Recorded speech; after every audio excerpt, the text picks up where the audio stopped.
안녕하세요. 여러분은 세상이 정말 좁다고 느껴본 적이 있으신가요?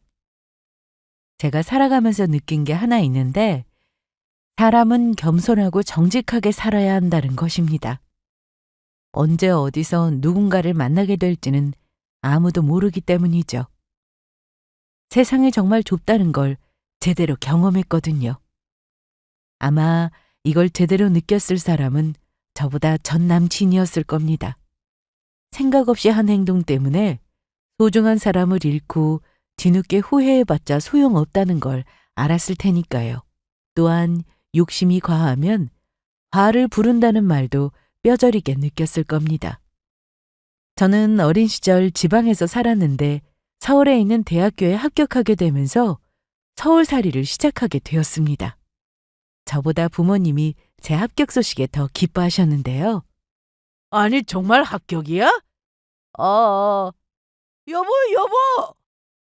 아니, 무슨 큰일이라도 났어요? 왜 이렇게 불러요? 큰일 났지. 예은이가 합격했어. 어머나, 정말? 정말이야? 손에 꼽는 명문대는 아니었지만 그래도 이름을 말하면 누구나 알만한 대학이었고 제가 목표로 했던 곳이라 너무 기뻤습니다. 하지만 서울살이가 그리 녹록지는 않았어요.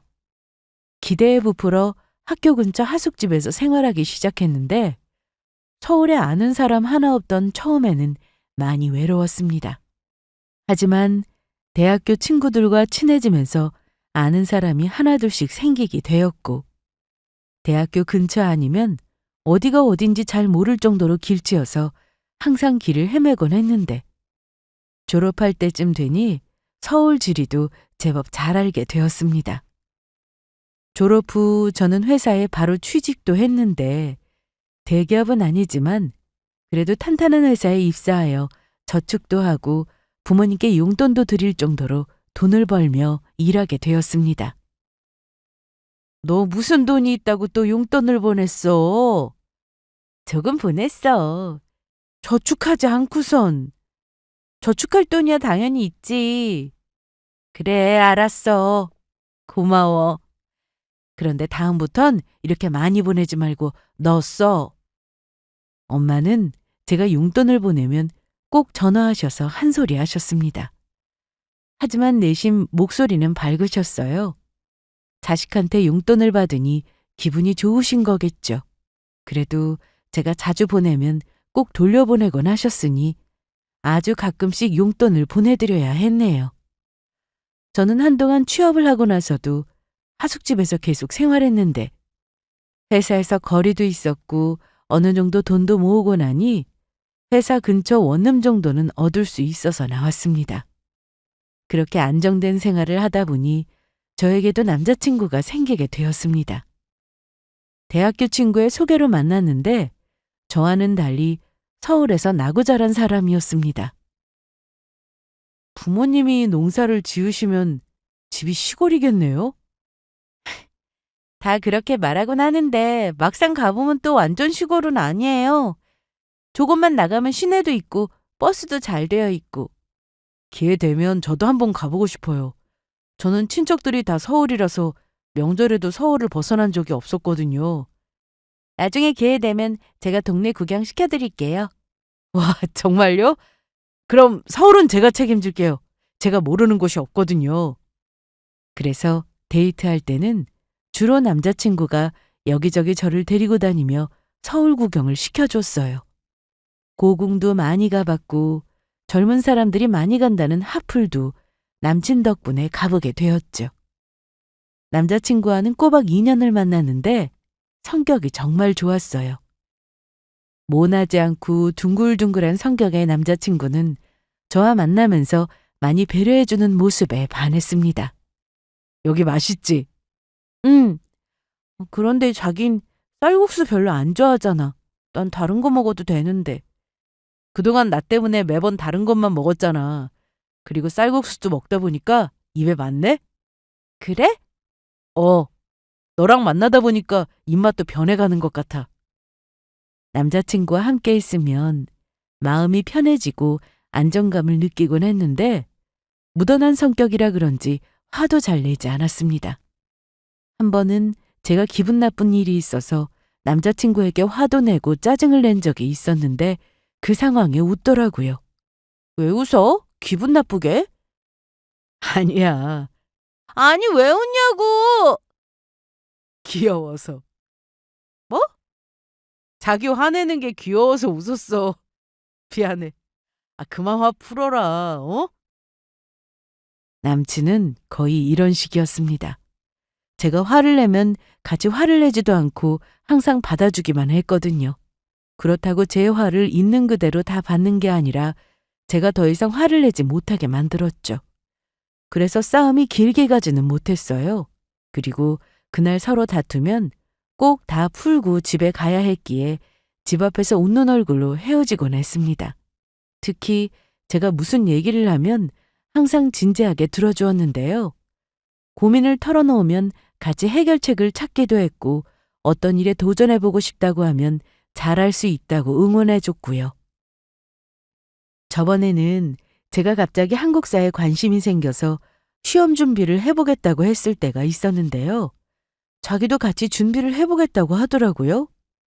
솔직히 이미 취업도 해서 한국사 자격증이 따로 필요한 것도 아닌데 왜 따려고 하냐고 할 줄 알았거든요. 정말? 같이 시험 본다고? 그래. 재밌겠는데? 그런데 나 역사 정말 못했는데 큰일 났다. 자기만 붙고 나만 떨어지는 거 아니야? 이건 붙고 떨어지고 그런 시험은 아니야. 급수로 나눠지는 거라. 그래? 그럼 내가 무조건 자기보단 낮은 급수겠다. 같이 공부하면 서로 도움될 것 같아. 맞아. 우리 말 나온 김에 문제집부터 사러 가자. 이렇게 제가 무언가를 하려고 하면 항상 존중해주고 귀 기울이는 사람이라 이런 점이 저는 참 좋았어요. 제가 배울 점도 많은 사람이었죠.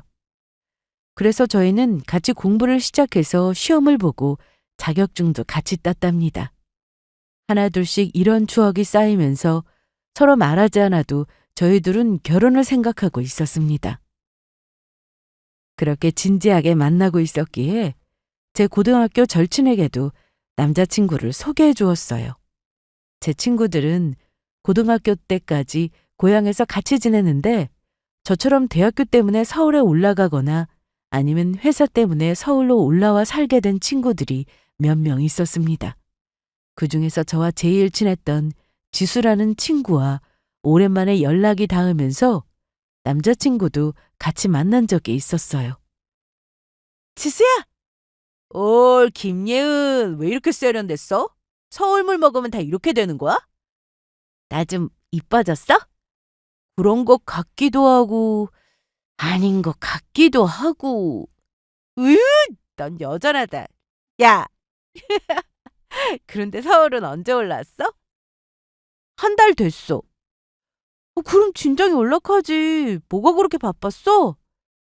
서울지사로 발령받고 새로 일 배우고 적응하느라 나도 정신없었다. 그랬구나. 이제 자주 좀 만나자. 너무 보고 싶었다고. 당연하지. 그런데 너 남친은 언제 와? 그러게. 올 때 됐는데. 어머, 저기 왔다. 예은아 미안. 차가 너무 막혔어. 괜찮아. 여기는 내 고등학교 친구 지수.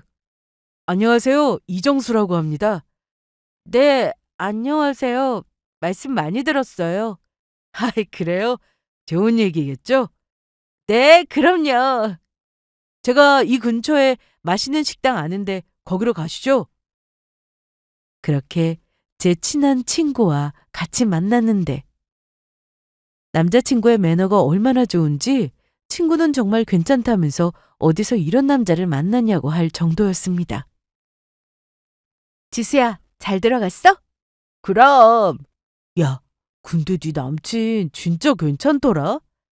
그래? 착하지? 착하기도 한데 아까 보니까 매너가 그냥 몸에 배어있던데? 맞아, 되게 젠틀해. 다른 여자한테도 다 매너 좋고 그런 건 아니겠지? 아니야, 내가 여태 만나면서 그런 적 없었어. 그냥 해본 말이야. 부럽기도 하고. 아까 보니까 너한테 정말 잘하더라. 제가 봐도 제 주변 사람들에게 정말 잘하는 게 느껴졌어요. 그래서 항상 고마운 마음을 가지고 있었죠. 연애도 할 만큼 했겠다. 저희는 결혼 얘기도 자연스럽게 나오기 시작했는데요. 그래서 남자친구의 집에 인사도 가게 되었습니다. 어머님은 7년 전 사별 후 혼자 계셨는데 아들 자랑을 정말 많이 하셨어요. 자식이 하나니까 이해는 됐습니다. 우리 정수가 태어났을 때 너무 잘생겨서 내가 깜짝 놀랐잖아. 그리고 중학교 때 공부를 엄청나게 잘해서 외고에 갔어. 혹시 들었나 모르겠네? 아, 네, 그건 알고 있어요. 그래, 정수가 말했나 보구나? 암튼 하나 아쉬운 게 있다면 수능을 못 봐서 대학을 좀 낮춰서 갔다는 거? 그거 말고는 우리 정수가 뭐 어디 가서 아쉬운 소리하고 살 사람은 아니야. 엄마, 이제 그 얘기 좀 그만하세요. 예은이도 다 아는데. 그래, 알았다. 그런데 예은이 넌 혼자니? 아니에요. 오빠 한 명 있어요. 체육 선생님이고요. 부모님이 좋으시겠다. 자식이 둘이나 있으니까. 난 정수 낳고 애가 더 생겼으면 했는데 그게 잘 안 되더라고. 자식은 많을수록 좋아. 나이 드니까 외롭고 허전하고. 엄마도 참 친구들 많으시면서. 어머 얘! 친구랑 자식은 정말 다르지. 너희 결혼하면 자주 올 거지? 그러면서 어머님은 저희가 결혼을 하면 자주 놀러 오라는 말씀도 하셨습니다. 그러길 바라셨고요. 그런데 크게 부담되지는 않았어요. 남자친구가 중간에서 알아서 잘하겠다고 먼저 말해줬거든요.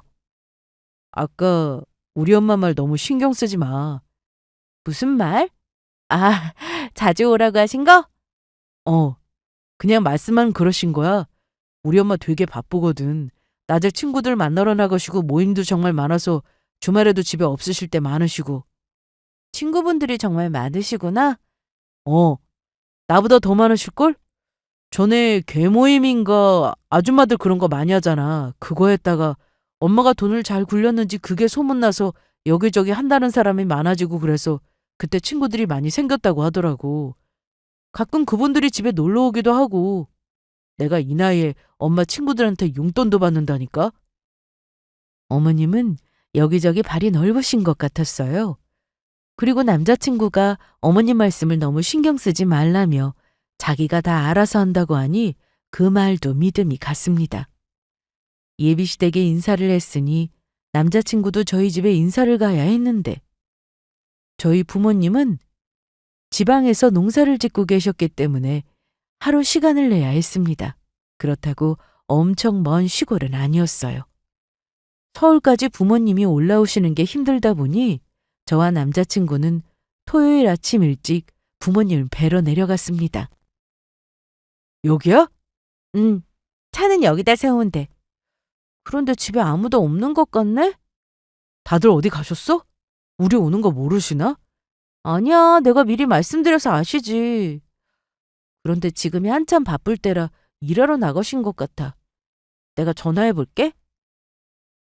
그래서 저는 도착 후 아빠에게 전화를 드렸고 1시간쯤 뒤에 엄마가 급하게 오셨습니다.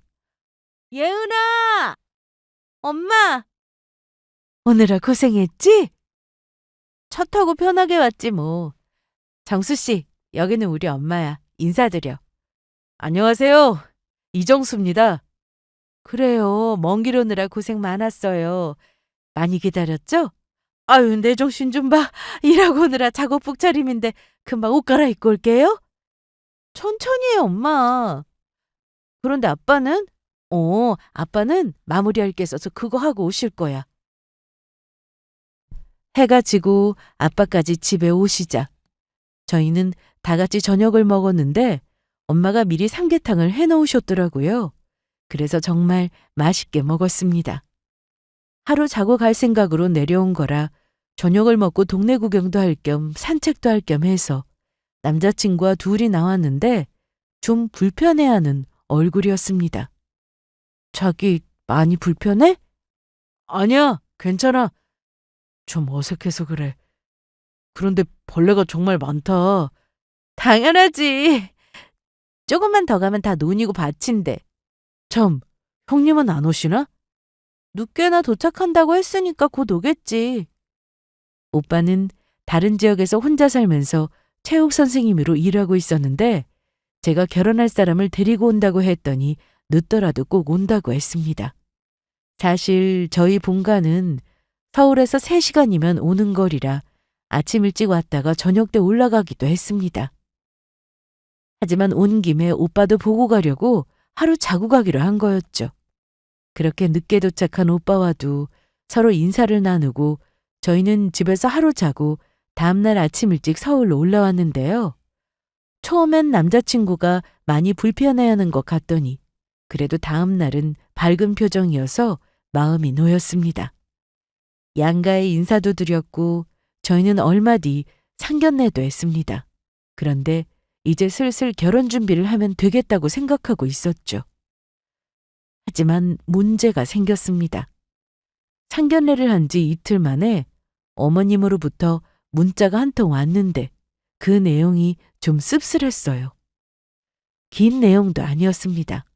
제 안부를 물으시며 건강 잘 챙기라고 하면서 다 좋은데 제가 남자친구보다 월급이 좀 적다는 게 아쉽다고 하셨죠.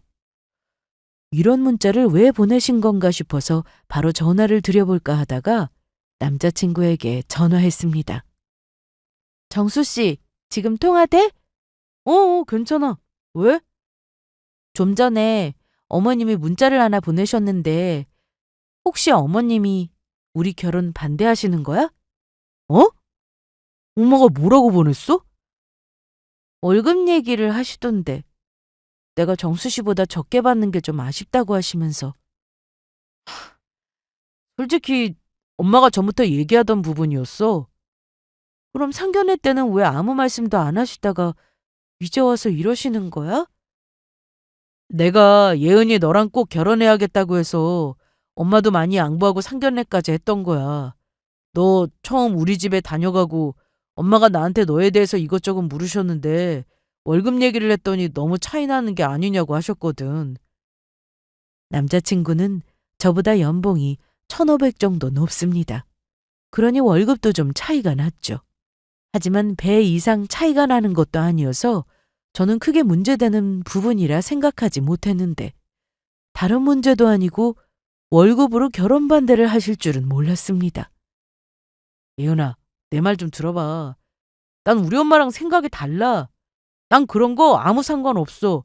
너랑 꼭 결혼할 거야. 어머님이 반대하고 계신다며. 날 믿고 조금만 기다려줘. 어? 내가 우리 엄마 설득할 거야. 이런 일로 너 기분 상하게 해서 미안해. 그리고 결혼은 우리가 하는 거지 엄마가 하냐? 결혼해서 우리가 잘 사면 되는 거고. 남자친구는 저에게 결혼에 대해 굳은 의지를 보여주었습니다. 그래서 저도 남친을 믿었습니다. 사실 저나 남친에게 어떤 치명적인 문제가 있는 것도 아니었고 단지 월급 때문에 어머님이 절 안 좋게 보고 있었다는 말을 들으니 저도 속이 좀 상했습니다. 하지만 이때까지만 해도 저는 남자친구를 정말 많이 좋아하고 있었고 남자친구 역시 저와 같은 마음일 거라고 생각했습니다. 그날 이후로 저는 평소처럼 남친과 연락하며 지냈고 퇴근하고 자주 만났습니다. 남친은 저와 잠깐 얼굴만 보고 헤어지는 날에도 항상 같은 얘기를 했습니다. 엄마한테 내가 잘 얘기하고 있어. 네가 다니고 있는 회사도 좋은 곳이고 승진하면 연봉도 더 높아질 거라고. 월급에 너무 신경 쓰지 마시라고 내가 계속 말씀드리고 있으니까 걱정 마. 엄마가 사회생활을 안 해보셔서 잘 몰라. TV에 나오는 회사만 좋은 회사인 줄 아시니까. 저도 사람인데 서운한 마음이 왜 들지 않았겠어요. 하지만 남자친구나 저나 서로 사랑하는 마음은 변함이 없었고 특히 남친이 이런 일로 헤어지는 건 말도 안 된다며 어떻게든 설득할 거라고 부탁했기에 믿었습니다. 그렇게 한 2주 정도 시간이 흘렀는데 남자친구가 기쁜 목소리로 전화를 했습니다. 예은아, 됐어. 뭐가? 엄마가 허락하셨다고. 정말? 엄마가 생각이 너무 짧았다고 그러시면서 너한테 사과하고 싶대. 그래서 이따가 퇴근하고 같이 만났으면 하시는데 너 시간 돼? 시간이야 되는데 어머님이 정말 그러셨어? 그렇다니까. 나만 믿으라고 했잖아. 내가 우리 엄마 설득할 자신 있다고. 이왕이면 축복받는 결혼을 올리고 싶었기에 너무 다행이라고 생각했습니다. 그래서 퇴근 후 회사 근처에서 어머님과 남자친구를 만났습니다. 퇴근 후 내려가 보니 이미 두 사람은 먼저 와서 저를 기다리고 있었습니다. 어머님은 저를 보자마자 제 손을 잡으며 바로 사과부터 하셨어요. 예은아, 내가 미안했다. 정말 미안했어. 아니에요. 괜찮아요. 괜찮기는 나였어도 기분 나빴을 텐데. 어쩜 그렇게 착하고 이해심도 크니? 내가 실수한 거 용서해 주는 거야? 엄마, 여기 길 한복판인데 어디 들어가서 얘기해요. 그럴까? 예은이 너 뭐 먹고 싶어? 오늘은 내가 맛있는 거 사줄게. 비싼 것도 괜찮으니까 다 말해봐. 전 아무거나 괜찮아요. 어머님 드시고 싶은 걸로. 이러다 시간만 가겠다. 저기로 가자. 그렇게 저희는 바로 자리를 옮겼고 음식까지 주문해 놓고 다시 얘기를 이어갔습니다. 월급이 뭐가 중요해? 너희만 좋으면 됐지. 그거 몇 푼이나 차이 난다고. 내가 왜 그랬나 몰라. 용서해 줄래? 내가 노망이 났었나 봐. 예은아, 나만 믿으라고 했잖아. 내가 책임지고 엄마 설득한다고. 이날 어머님은 저에게 계속 사과하시며 이제 본격적으로 식장도 알아보고 집도 알아보라고 하셨습니다. 예물도 해주고 싶다면서 같이 보러 다니자는 말씀도 하셨고요. 그동안 속상했던 거 다 풀린 거 맞지? 네, 그럼요. 그리고 우리 아들 만나줘서 정말 고마워. 너희들 결혼만 해봐. 며느리가 아니라 딸처럼 내가 아껴주고 사랑해주고 할 거니까. 어디 두고 보라고? 저는 이날 어머님이 저에게 하신 말씀이 다 진심이라 생각했습니다. 월급 때문에 저를 못마땅해 하신다는 말을 들었을 때 당연히 기분 나쁘고 속상했었는데 어머님이 용서해달라고까지 하시니 이제 기분 좋게 결혼식 준비를 해도 되겠다 싶었어요. 식사를 다 마치고 집에 가려는데 남자친구가 차를 가지고 왔길래 어머님을 모시고 가라고 했습니다. 아유, 아니야. 나는 택시 타고 가면 돼. 둘이 더 데이트하고 들어가? 늦었는데 이만 가야죠. 저는 버스 타면 한 번에 가니까 정수 씨랑 같이 들어가세요. 아니라니까. 내가 그 정도 눈치도 없을까 봐? 정수야, 나 먼저 간다. 우리 예은이 집 앞까지 잘 데려다 주고 와. 알았어요. 그래서 어머님께 택시를 잡아드렸고 남자친구가 차로 저를 집까지 데려다 주었습니다. 집에 가는 차 안에서 남자친구는 이런 말까지 했어요. 예은아, 그동안 마음고생 시켜서 정말 미안해. 내가 결혼해서 진짜 잘할게. 그런데 어머님이 왜 갑자기 마음 바꾸신 거야?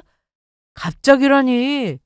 내가 계속 말씀드리기도 했고 주변에서 들은 얘기도 있으셨는지 빨리 너랑 만날 자리부터 마련해달라고 하셨어.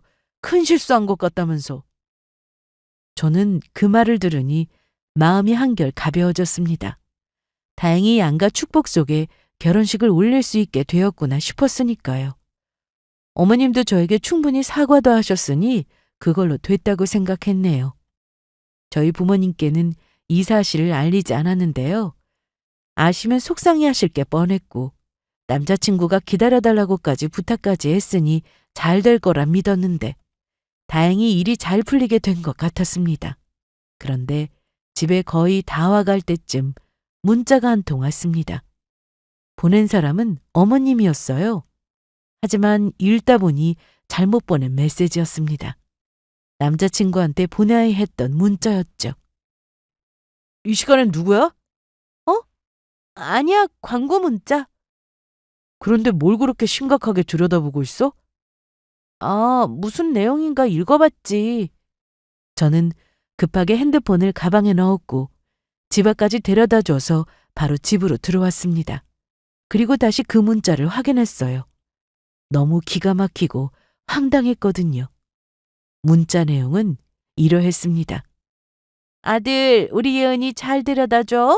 그리고 뒷조사 안 했으면 어쩔 뻔했어. 10억짜리 아파트 놓칠 뻔했잖아. 그러길래 엄마 말 듣길 잘했지? 농사 짓는다고 해서 돈 한 푼 없는 줄 알았는데 사돈네 과손까지 있다고 하니까 너 정말 잘해야 된다. 그러니까 앞으로 예은이 기분 잘 맞춰줘. 참, 미정이한테는 내가 잘 얘기할 테니 걱정 말고 운전 조심해서 오너라. 저는 처음에 잘못 본 줄 알았어요. 그래서 여러 번 다시 읽어봤는데 어머님이 번호를 헷갈렸는지 자기 아들한테 보내야 할 문자를 저에게 보낸 것 같았습니다. 문자에 정확히 뒷조사라고 써있는 부분이 기막히면서도 무서웠어요. 어쩐지 월급 가지고 그렇게 반대하더니 이렇게 갑자기 허락을 한다는 게 좀 이상하긴 했습니다. 처음엔 정말 남자친구가 설득해서 그런 줄 알았어요. 사과까지 하길래 저도 기분이 풀렸는데 뒷조사로 태도가 돌변한 것인 줄은 상상도 못했습니다. 부모님이 제가 어릴 때부터 농사를 지으셨고 과수원까지 하시면서 땅을 넓혀갔는데 그러다 보니 저와 오빠가 성인이 되었을 때 아파트를 한 채씩 주셨습니다. 부모님이 아파트를 구입할 당시에는 요즘처럼 집값이 엄청 비싸거나 하지도 않았고 큰 평수도 아니라서 큰 부담 없이 사셨던 것 같아요. 그걸 가지고 계시다가 저희에게 주신 거고요. 지금 제 명의로 된 아파트가 10억 가까이 올랐는데 매매가를 정확하게 알고 언급했다는 것이 소름 돋았습니다. 어디까지 뒷조사를 한 건지 무섭더라고요. 그래서 이걸 대체 어떻게 하면 좋을까 고민이 되었고 거기다 미정이라는 이름은 또 누군지 싶었습니다. 분명 여자 이름인데 남자친구와 어떤 관계인지 궁금했죠.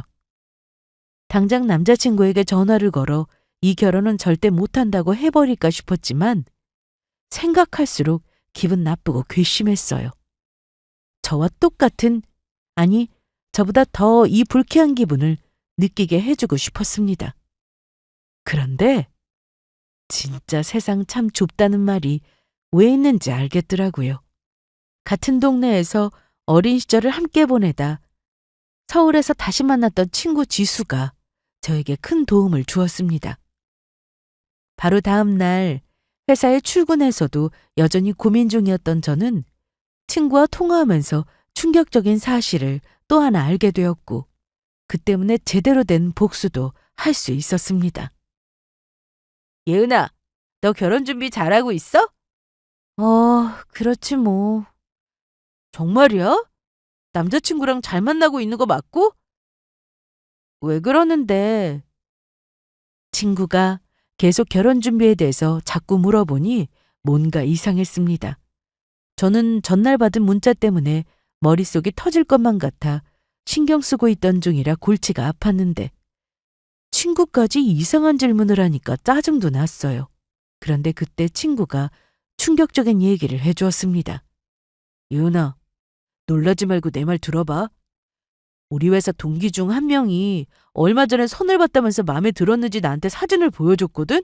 그런데 사진 속 남자가 네 남친인 거야. 뭐라고? 설마 그냥 닮은 사람이겠지. 너 내가 바본 줄 아냐? 사람도 못 구분하게? 저번에 우리 같이 만난 날 네 남친 얼굴 똑바로 기억하고 있다고. 나도 혹시나 싶어서 이름까지 물었는데 이정수라고 했어. 집안끼리 서로 아는 사이라고 하면서 부모님 성화에 나간 자리였는데 마음에 들었다고 하더라고. 네가 정수 씨랑 헤어졌으면 나한테도 연락 줄 텐데 하고 기다렸는데 아무 연락도 없고 해서 전화해봤어. 그럼 그 회사 동기한테 내 얘기했어? 결혼할 여자 있는 사람이라고 말했냐고. 아니? 일단 너한테 먼저 확인부터 하려고 얘기 안 했어. 정말 헤어지고 선보러 나온 걸 수도 있는데 괜히 얘기했다가 일 커지면 어떡하냐? 그런데 넌 정수 씨랑 헤어진 게 아니라는 거지? 헤어진 적 없어. 정말 어이없다. 그럼 이게 대체 무슨 일이야? 네 남친은 대체 무슨 생각으로 상견례까지 해놓고 선을 보냐? 혹시 그 동기라는 사람 이름이 어떻게 돼? 이미정. 왜? 아는 사람이야? 그래서 문자에 미정이라고 그랬구나. 어? 그게 무슨 말이야? 아니야. 암튼 알려줘서 고마워. 내가 다시 전화할게. 참, 그 동기한테는 아직 아무 말 하지 말아주라. 그래, 알았어. 친구와 전화를 끊고 나서 저는 너무 기막혀 말이 안 나왔습니다. 문자 속 이름이 선본 여자였다니 이건 정말 조용히 끝낼 일이 아니라는 생각이 들었습니다. 일단 부모님께 이 사실을 다 말씀드렸어요. 처음에 월급 때문에 어머님이 저를 좋게 보지 않으셨다는 내용부터 전부 다요. 그런 집이라면 나도 싫다. 월급 그거 얼마나 차이 난다고 그것 때문에 반대를 해? 내가 볼 땐 월급은 그냥 핑계야. 더 나은 조건을 찾으려고 그런 거였겠지. 지금 아빠도 옆에서 난리다. 여보세요? 아빠야. 지금 내가 당장 올라가서 그 자식 가만 안 둘 거니까 너 그렇게 알고 있어. 아니야, 아빠.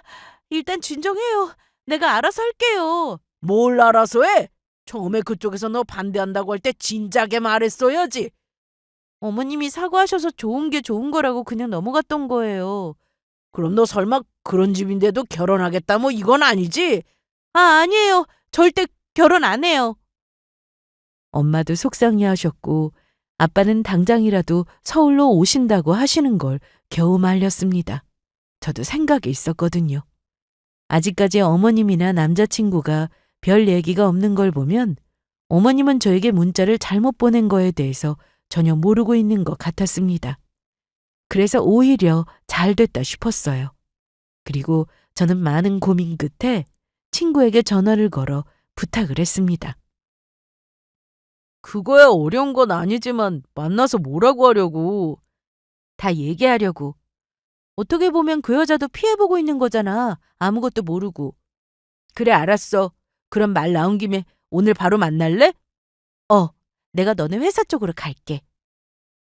저는 친구에게 남자친구와 선을 봤다던 그 여자와 만나는 자리를 만들어 달라고 했습니다.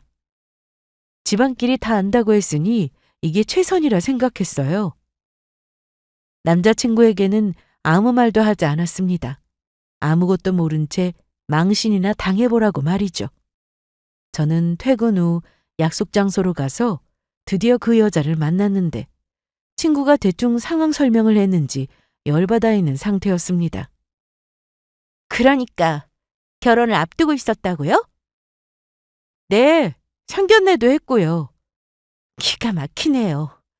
어쩐지 선보고 나서 하루 이틀은 그렇게 전화오고 하더니 제가 전화해도 바쁘다면서 연락이 잘 안 되더라고요. 늦게나 답이 오고. 그랬어요? 잠시만요. 자, 이거 한번 보세요. 저는 그 여자에게 어머님한테 받았던 문자를 보여주었습니다. 그러자 더 기막혀하며 화를 참지 못하는 모습이었어요. 그런데 집안끼리 서로 잘 안다고 하셨는데 어떻게 아는 사이인지 여쭤봐도 될까요? 저희 엄마하고 정수 씨 어머니하고 친구 사이세요. 저도 몰랐는데 작년인가 저희가 다른 지역에서 이사 오고 나서 두 분이 연락이 다 자주 만나고 지내는 걸로 알고 있어요. 아, 그랬구나. 그런데 이제 어쩌실 거예요? 결혼하실 거예요? 아니요, 못하죠. 저 몰래 선이나 보고 제 뒷조사까지 하는 집안하고 어떻게 결혼해요? 저도 가만둘 수 없을 것 같네요. 사실 제 계획은 같이 남자친구의 집에 찾아가서 혼쭐을 내줄 생각이었습니다. 그런데 이 여자는 저보고 먼저 가 있으라고 하더라고요. 같이 안 가시고요? 네, 따로 얘기하는 게 나을 것 같아요. 네, 알겠습니다. 그래서 같이 가든 혼자 가든 저는 할 말만 하고 올 생각이었으니 혼자 남자친구의 집으로 향했습니다. 연락도 하지 않고 찾아갔는데 어머님은 저를 반겨주셨습니다. 어머, 예은아, 어쩐 일이야? 아니다, 잘 왔다. 어서 와, 우리 새아기. 어머님은 결혼식도 올리지 않았는데 벌써부터 저를 새아가라고 부르며 반겨주셨고 안에 있던 남자친구도 제가 오니 좋아했습니다. 연락이라도 줬으면 내가 데리러 가는 건데 뭐 타고 왔어? 버스? 지하철? 택시 탔어. 그래, 잘했네. 그런데 나 보려고 온 거야? 그럼 설마 예은이가 날 보러 왔겠어? 뭐 줄까? 주스 줄까? 아니다. 망고 사다 놓은 거 있는데 그거 갈아서 줄게. 정말 맛있어. 아니요, 됐어요. 예은아, 그런데 너 뭐 화나는 일 있어? 표정이 안 좋네. 할 말 있어서 왔어. 전화로 할까 하다가 얼굴 보고 하는 게 맞는 것 같아서. 뭔데 그래? 우리 파혼해. 그러자 남자친구와 어머님은 놀란 얼굴을 하고는 장난하지 말라고 했습니다. 야, 무슨 그런 농담을 해? 농담으로 들렸어? 난 진심인데. 내가 너랑 왜 결혼해야 돼? 그게 무슨 말이야? 혹시 우리 엄마가 반대했던 거 아직 마음에 남아있어? 기분 다 풀린 거 아니야? 정말 그러니? 내가 충분히 사과했다고 생각했는데. 미안해, 예은아. 어? 내가 생각이 짧았다고 했잖아. 기분 좀 풀어라. 어머님. 그래. 뭐든 말해봐. 저 몰래 사람 써서 뒷조사를 하셨던데 왜 그러셨어요? 뭐? 제 앞으로 10억짜리 아파트 있다는 거 알고 마음 바꾸신 거 제가 모르는 줄 아셨어요? 아니, 네가 그걸 어떻게 알았어? 분명히 비밀 보장 100% 된다고 했는데. 예은아, 일단 내 말을 좀 들어봐. 요즘은 많이들 그렇게 한다고 해서 그냥 나도 한번 해본 거야. 심각하게 생각할 필요 없다고. 아, 그래요? 그럼 저 몰래 선 본 건 뭐라고 설명하실 건가요? 선? 무슨 선? 너 아무리 화가 나도 이렇게 생사람 잡는 건 아니지. 내가 널 두고 무슨 선을 봤다고 그래? 남자친구는 눈 하나 깜짝 안 하고 저에게 거짓말을 했습니다. 너랑 선 본 여자 이미정! 너 정말 모르는 사람이야? 뭐? 남친은 계속해서 선 본 적 없다고 잡아댔지만 당사자가 나타나자 아무 말도 못했습니다. 몇 분 뒤 초인종 소리가 들려 남친이 나가봤는데 그 여자가 도착했습니다. 그런데 혼자 온 게 아니라 그 여자의 엄마가 같이 왔더라고요. 어머님의 얼굴은 사색이 됐고 남친도 어쩔 줄 몰라 했는데 저는 가만히 지켜봤습니다. 그 여자의 엄마는 집 안으로 들어오자마자 어머님한테 삿대질을 하며 따지기 시작했어요. 야! 너 어떻게 이럴 수 있어? 어? 네 아들 상견례까지 했다면서 어떻게 내 딸하고 선을 보게 했냐고? 그렇게 내 딸 욕심난다고 하더니 이 여자 저 여자 비교하려고 그랬어? 얘 일단 진정 좀 하고 나가서 얘기하자. 손님도 있는데 여기서 이러지 말고. 오호라, 이 아가씨야? 아니, 나한테 얘기해. 어? 이봐요, 아가씨. 이 집 아들 여자친구예요? 그 상견례 했다던? 네. 봐서 알겠지만 그쪽도 속은 거예요. 우리도 다 속았고. 신세 망치지 말고 다른 남자 만나요. 찌질한 이런 치구숙하고 엮여봤자 좋은 꼴 못 볼 테니까. 저도 그러려고 여기 온 거예요. 뭐? 야, 너 방금 뭐라고 했어? 아까 분명히 파혼하겠다고 했잖아. 그렇게 다시 한번 파혼 통보를 하고는 저는 자리에서 일어났습니다. 그리고 현관문을 열고 나가기 전 한마디 더 해주고 나왔어요. 그리고 어머님, 제 아파트 아니었으면 이 결혼 허락하셨을 거예요? 뭐? 저한테 문자 보내셨잖아요. 아파트 놓치면 안 된다고. 어머나 세상에. 그럼 우리 아들한테 보낸 줄 알았던 문자가 너한테 간 거야? 그러길래 제대로 확인하고 보내셨어야죠. 아, 엄마! 대체 뭐 한 거야? 예은아, 나랑 나가서 얘기 좀 하자. 어? 그런데 그때 남자친구와 선본 그 여자가 남친의 멱살을 잡았습니다. 가긴 어딜 가, 이 나쁜 놈아. 사람 가지고 장난치니까 좋냐? 아, 이건 나요. 엄마가 하도 나가라고 해서 나간 자리였어요. 엄마! 말 좀 해봐! 그야말로 엉망진창이었어요. 어머님은 선본 여자의 엄마, 그러니까 자기 친구로부터 욕을 실컷 들어야 했고, 남친은 그 여자한테 멱살이나 잡히고, 저는 그곳에서 빨리 벗어나고 싶어 바로 나와버렸습니다. 그 길로 나와서 집으로 돌아왔는데 한 대 못 때려준 게 못내 아쉬웠지만 남자친구 집에서는 한바탕 난리가 났을 테니 그걸로 됐다 싶었습니다.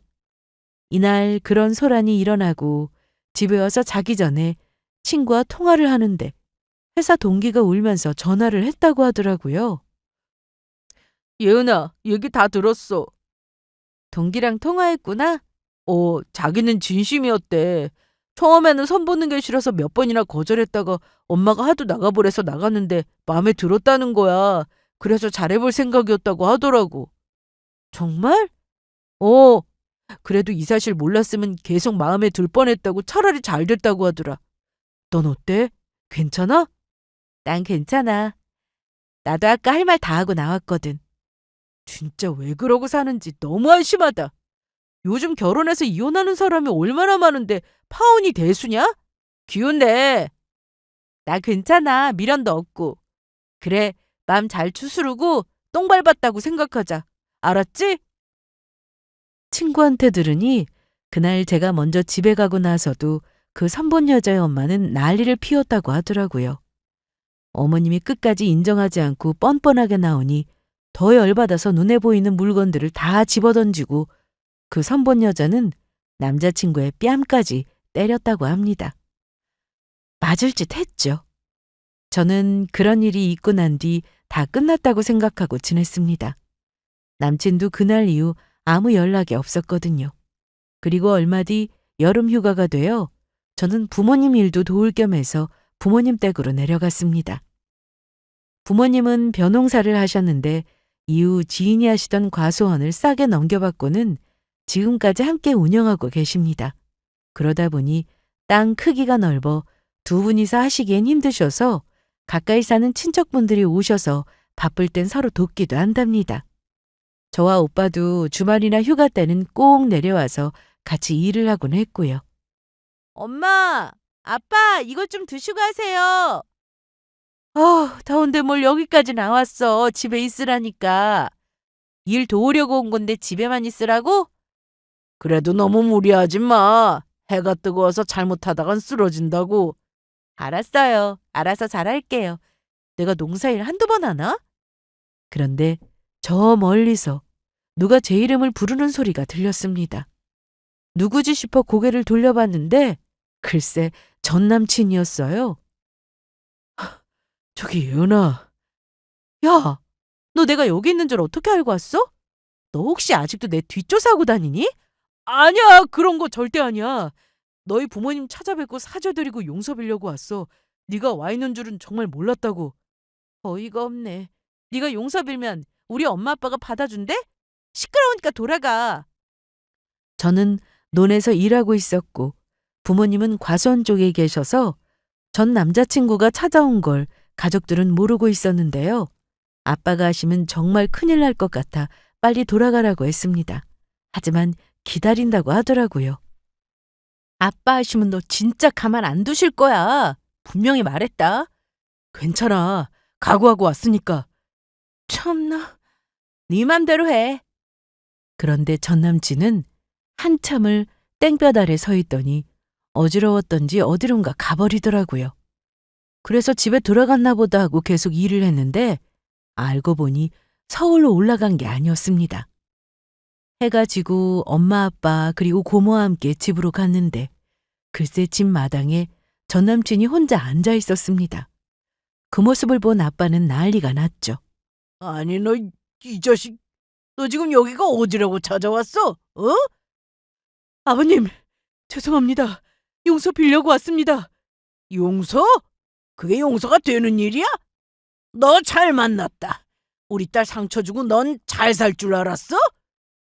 그런데 아빠가 너무 화가 나셨는지 갑자기 농기구가 있는 쪽으로 가시는 거예요. 저와 가족들은 그걸 보고는 큰일 나겠다 싶어서 아빠를 다 말렸습니다. 아빠, 그건 안 돼! 이거나! 저 자식은 온줄을 내줘야 해! 아이고 여보, 이걸로 어쩌시려고요? 저걸로 사람 때리면 큰일 나요! 그러자 아빠는 너무 화가 나셨는지 그대로 집을 나가셨습니다. 그만하고 빨리 돌아가. 아빠 다시 돌아오기 전에. 아니야. 용서 받아주실 때까지 나 기다릴 거야. 그러면서 갑자기 무릎을 꿇었습니다. 이때가 정말 더운 날이었고 모기도 진짜 많았는데 가라고 해도 말을 안 듣더라고요. 엄마와 제가 계속해서 그만 일어나라고 하며 한참을 실랑이를 벌이고 있었는데 그때 아빠가 다시 돌아오셨습니다. 그런데 손수레를 끌고 오셨어요. 전 남친은 아빠를 보자 자리에서 일어나 다가가서는 아버님, 용서해 주세요. 제가 정말 잘못했습니다. 저는 저희 엄마가 시키는 대로 한 거예요. 제가 원해서 그런 게 아니라고요. 뒷조사 그것도 저는 전혀 몰랐어요. 나중에 알았고요. 예은이랑 다시 잘 만나보고 싶습니다. 아버님이 저한테 욕을 하시든 때리시든 달게 받겠습니다. 뭐? 용서? 그리고 우리 딸하고 다시 만나? 이놈아 꿈깨! 그리고 이거나 받아! 아빠가 손술에서 뭔가를 꺼내 전 남친에게 던졌는데 뭔가 봤더니 소똥이었습니다. 소 키우는 집에 가서 똥을 가져오셨더라고요. 바지에 소똥이 묻은 걸 본 전 남친은 지독한 냄새에 소리를 질렀고 아빠는 그러거나 말거나 소똥을 또 던지려고 하셨어요. 너 이 자식! 내 딸 아파트를 욕심내더니 우리 논이랑 과수원도 그렇게 욕심나더냐? 니놈한테 줄 거라고는 소똥뿐이다! 이거나 받아! 그리고 나이가 몇인데 아직도 엄마가 시키는 대로 하고 사냐? 줏대도 없는 놈 같으니라고. 전 남친은 용서받을 때까지 있겠다고 큰 소리를 치더니 소똥을 맞고는 도망치듯 뛰어나갔습니다. 그 꼴이 너무 우스웠어요. 그리고 한편으로는 저렇게 찌질하고 못난 사람이 제 남자친구였다는 사실이 씁쓸했습니다. 전 남친은 그날 이후 서울에서 저 혼자 사는 집으로 몇 번이나 찾아왔었지만 문을 열어주진 않았습니다. 번호도 차단했기 때문에 정말 많이 찾아왔는데 한 번은 회사로 찾아와 저한테 잘못됐다고 빌다가 정강이를 발로 차이고는 많은 사람들 앞에서 망신을 당하기도 했습니다. 그리고 다시 한 번 찾아와 귀찮게 하면 그땐 발로 차이는 거 말고 경찰서에 갈 준비하라고 했더니 그 뒤로 모습을 볼 수 없었습니다. 세상이 참 넓다고 생각했는데 어쩜 제 친구의 아는 사람하고 전 남친이 선을 볼 수 있었는지 하늘이 저를 도운 게 아닌가 하는 생각도 들었습니다. 결혼은 서로 사랑하는 마음도 중요하지만 됨됨이도 정말 중요하다는 생각이 듭니다. 눈앞에 욕심만 쫓다가 중요한 것을 놓치고 나면 돌이킬 수 없잖아요. 저는 그렇게 전 남친과 끝내고 아직 만나는 사람은 없습니다.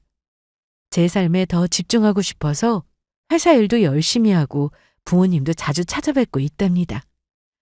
언젠가 정말 저와 잘 맞는 사람을 만날 수 있기를 바라며 여기서 이만 제 사연 마치도록 하겠습니다. 감사합니다.